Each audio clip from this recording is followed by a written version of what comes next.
আসসালামু আলাইকুম। ভালো আছেন আপনারা সবাই?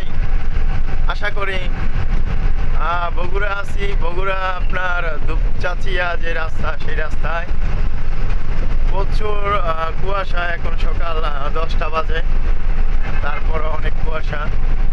আর বিশেষ করে বগুড়াতে আর দিনাজপুর, বগুড়া এদিকে 3 দিন যাবৎ কোনো রৌদ্রের দেখা পাওয়া যাচ্ছে না। রৌদ্র যেমন সোনার হরিণ হয়ে গেছে, তাকে পাওয়া যায় না। তো এদিকের মানুষ শীতে খুবই কষ্টের মধ্যে আছে। তো আপনারা যারা এই শীতে গাড়ি চালান, আপনারা অবশ্যই সতর্কভাবে গাড়ি চালাবেন।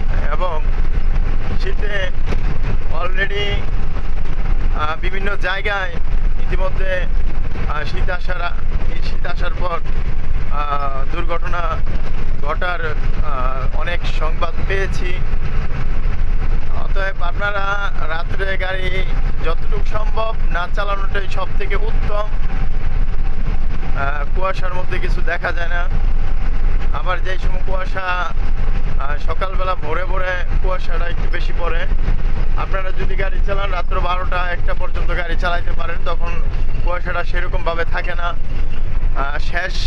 যখন দিন শেষ হয়ে রাত শেষ পর্যায়ে চলে আসে, তখনই কিন্তু কুয়াশা ব্যাপক আকারে পড়ে। তো যেসব অঞ্চলে কুয়াশা বেশি, আপনার 100 গজের ভিতরে কিছু আপনি দেখতে না পান, তাহলে গাড়ি না চালানোটাই সব থেকে ভালো হবে। এই ছিল আপনাদের জন্য ছোট্ট একটা বার্তা। ভালো থাকবেন সবাই। আসসালামু আলাইকুম ওয়া রাহমাতুল্লাহ।